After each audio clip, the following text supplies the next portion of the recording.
Hey, and welcome back to my channel. In this video, I'm going to be showing you the journey on how I transformed my guitar from this simple black lacquer to a replica of Taylor Swift's glitter rhinestone guitar. Hope you'll enjoy.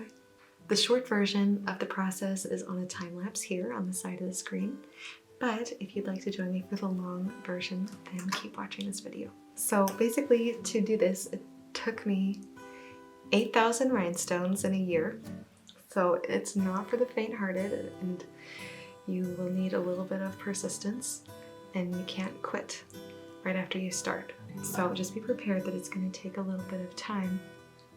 The way that I chose is with hot fix rhinestones. So basically these rhinestones, I glued them each individually, and they come with glue on the back. And so I had the hot fix applicator wand, which helps melt the glue on the back, and you hold it for 15 seconds. And then you do the next one, and you do that 8,000 times. So like the reason it took me a year is because I would only do it for like 10-15 minutes a day because my neck would hurt. So, you know, just be mindful of that as well. I suppose a faster way to do it would be to just lay glue directly on the guitar and then put the rhinestones on. And there is a type of glue that is very intense that would do the job, but because that glue is carcinogenic, meaning that it can increase the risk of cancer, and I didn't have any real properly ventilated workspace to do this in, I was just doing it in my house, in my living room, I chose for the safer, slower, steady way to win the race. So, oh my gosh, it's so pretty. And can you see my logo is sitting in here? If you'd like to do this yourself, I've put the links to all the supplies that you'll need in the description. I believe most of them will be affiliate links, so you can help support this channel as well, although it's not sponsored. I used larger rhinestones on the body and smaller ones on the headstock, and I secretly put in some small ones right under the neck here, so just so I wouldn't have any gaps. But if you have some patience and a love for sparkly things, then this is the project for you. What I would do is I would just put on the stones in the morning listening to meditations or affirmations or self-help programs or podcasts, just trying to feed my mind with some positive material. And that's just how I would start my day, just putting my stones down, listening to that for a few minutes, and then I would move on. And eventually, over time, I got done. So I started it a year ago. Let's go back in time. The first step is to spray paint the guitar silver to help the gaps between the rhinestones look less obvious than they would with the black varnish showing between the stones.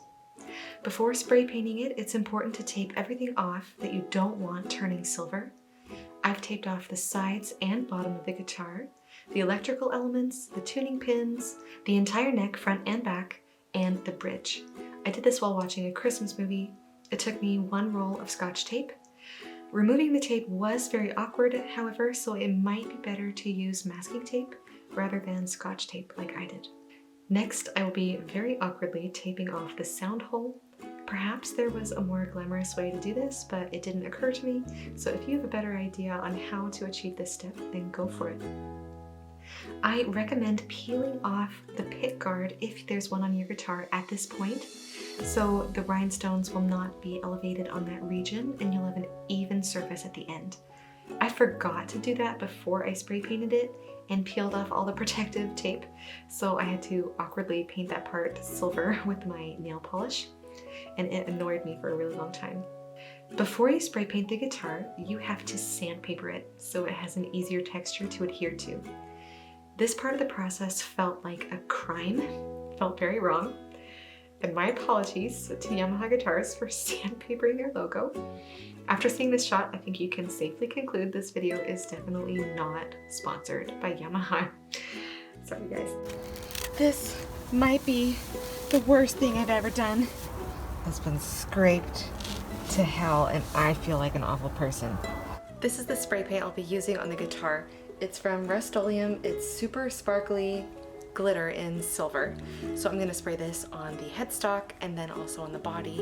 And from there, I'll add the rhinestones. So I'm not supposed to spray the spray paint in the wind, but I live in Ireland, so this is probably as good as it's going to get. I'm just gonna start with the headstock.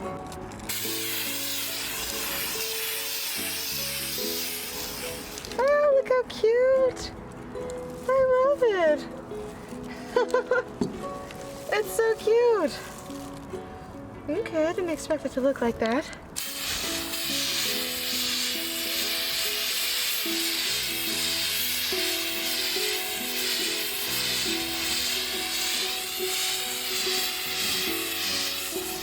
Oh my gosh. Wow.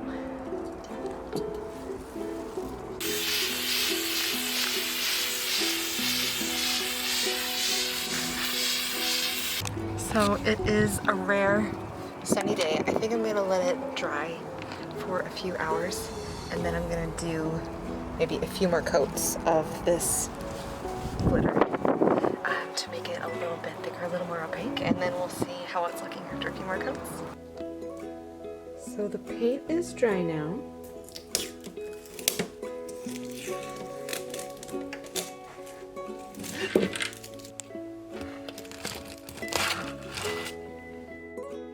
After you remove all the tape, it's time to begin covering it in the rhinestones. I started with the headboard. If I could do it again, I would have outlined all the edges first. I drew some parallel guidelines with pens. You'll see that I changed my approach halfway through the headboard. At first I outlined the circle, but that was maybe not the best way to do it. You'll notice that I skipped at the other times, building the gems up on the sides first and then putting them in the center. Because sometimes you just run out of room and you want to not have a gap. So you just need to scoot them around randomly as necessary so it fits better and there's not any gaps left over. Sometimes the spray paint would chip off, so I would heal those spots with my silver nail polish. Learning from the headstock, I did the guitar outline first all the way around. And the spot right underneath the neck was so small that I used the smaller gems from the headstock right underneath. I just did it section by section. First of all, because it was very satisfying, and second of all, I just didn't want to end up in a situation where there was a gap that was just small enough that a rhinestone didn't fit in it, but just big enough to be visible. So I just wanted to make sure that I was getting even coverage as I went. Once I got halfway through, I had a wild idea to put my name on the guitar in rhinestones and hide it.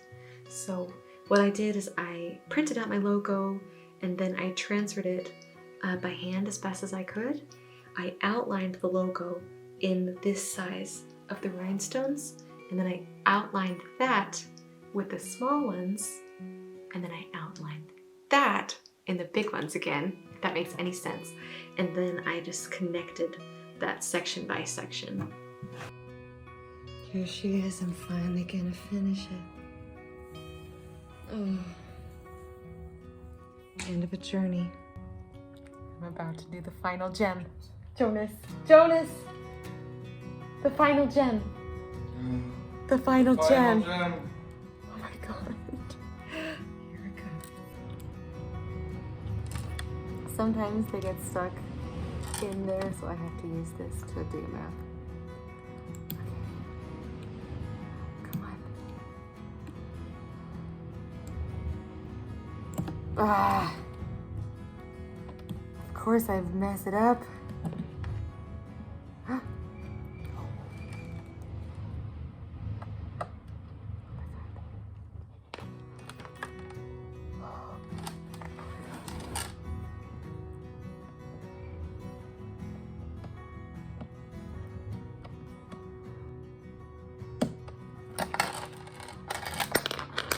I've had this guitar my whole life.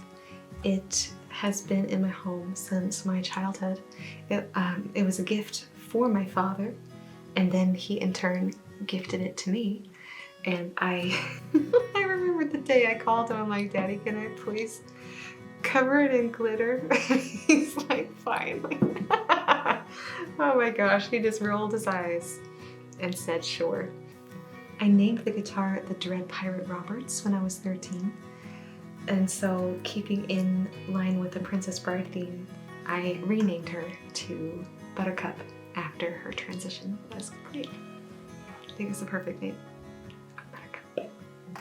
One of the main questions that I get asked is, did this change the sound of the guitar? You know, this specific guitar was pretty old.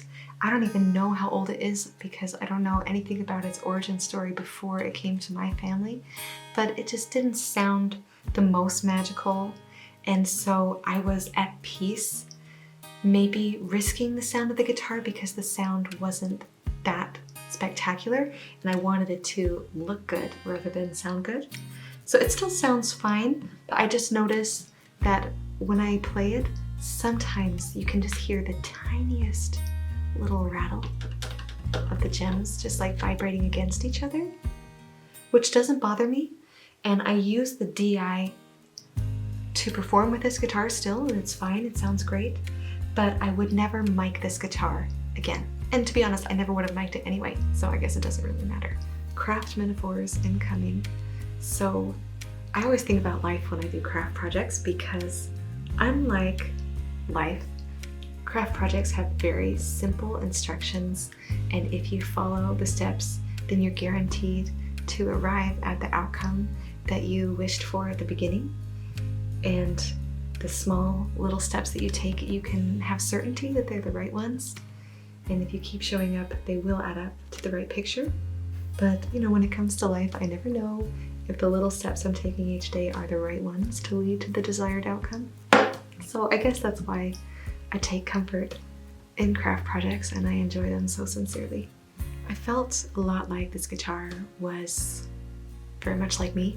I was taking something that was old and scratched up underneath and choosing to adorn it, and little by little just take the time to take care of it until it shines. And I don't know, I just try and have that same small, persistent attitude and taking care of myself as well. I'm always making metaphors with everything. I can't help it. We're here for crafts and not for my psychobabble. To end the video, I'll just sing a little bit for you. Shine bright like a diamond. Shine bright like a diamond.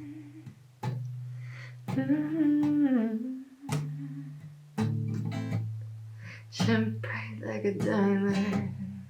Shine bright like a diamond.